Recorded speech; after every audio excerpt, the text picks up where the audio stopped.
Hey, it's Allison coming to you live from Amelia Island, Florida, in a bit of a different location tonight. From my home studio that I have, I just finished teaching a beautiful yin yoga practice. Hey, if you're jumping on live, say hi. Just finished teaching a beautiful virtual yin yoga practice.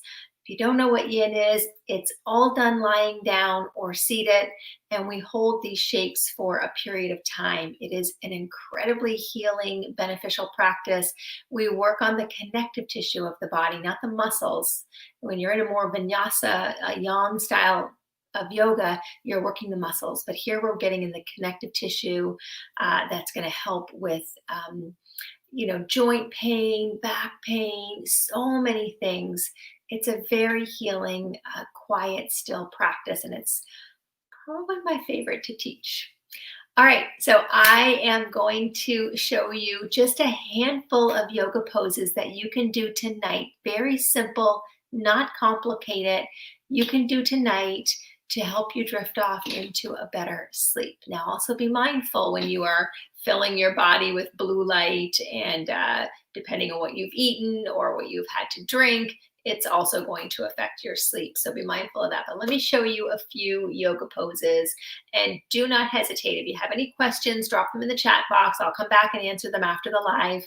But let me demonstrate a few yoga poses for you. Okay, first one. Let me get my things out of the way here. First one is a favorite of mine, cat-cow. So you're going to come into what we call tabletop position. You can also do this on your bed as well if you wanted to do it on your bed. If you have a hard time getting down on the floor, you can do this on your bed. It might be a little more challenging if you have a soft bed, but you're going to bring your hands underneath your shoulders and your knees underneath your hips. You're going to pull your belly button up to your spine and engage your belly. On your inhale, you're going to drop your belly and gaze up. And on your exhale, you're going to round your spine and tuck your chin. Inhale, drop your belly and look up. Exhale, round your spine and tuck your chin. Let's do one more together just for fun. Inhale, look up. Exhale, tuck your chin. So that's cat-cow. Again, one of my favorites. I would probably do about 5 or 6 rounds of that. Just move through that cat-cow, inhaling, looking up, exhaling, curling in, that arch of the back, that kind of angry cat. So that is one. From there, you can drop into cobra pose. So you can drop your hips forward. You can just stay here. You can maybe rock the hips a little side to side. Ideally, we want to stack those wrists, elbows, and shoulders underneath one another. You might even want to lift your knees up off the mat, make it a little more intense. And again, you can rock those hips a little side to side. That's cobra pose. From here, you're going to drop back into a child's pose. So you're going to widen your knees and bring your toes to touch and drop your hips down to your heels and rest your forehead on your mat or your bed or your floor. And I would suggest taking about 5 to 10 deep breaths there in child's pose. From child's pose, you're going to come onto your back. And this is a supine butterfly. So you're going to bring the soles of your feet together and you're going to let your legs fall open. You can put your hands on your belly or a hand on your heart and a hand on your belly. And you're going to take really deep cleansing breaths here. Now, if this bothers you to have the legs splayed open like this, you might want to put some pillows underneath your thighs for support. But I would take, again, about 5 to 10 breaths in that supine butterfly.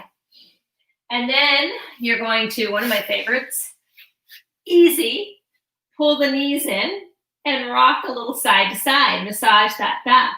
So this feels really good when you do it on the floor with your mat or something underneath you, because the hard surface of the floor kind of acts as a nice massage for the back. But you can do this on your bed too. I do this sometimes in the morning when I wake up, stretch my back out. That's a beautiful stretch. And then the last one that you're going to end with, you got some options here. you can just bring your legs up. It's called Viparita Karani, or also known as legs up the wall. But if you have a headboard on your bed, what I would do is turn around and I would let my legs rest on the headboard of my bed so that I don't have to hold them up. You can also do this against the wall. So if I was going to do this, I would just come over to the wall and put my legs up that wall so that my legs can rest. Or you can put something underneath your hips to support the hips a little bit, maybe even your arms if you want. And again, I would take about 5 to 10 breaths here in this Viparita Karani.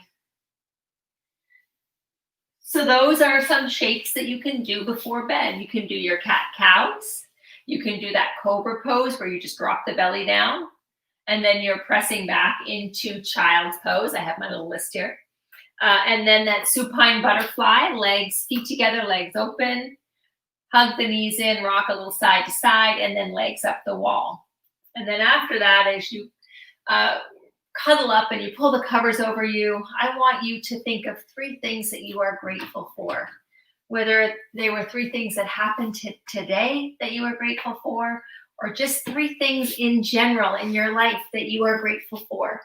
And then drift off into a beautiful sleep. And I will hope to see you again next time. Let me know if you try them and if they help. All right. Namaste. Peace to you.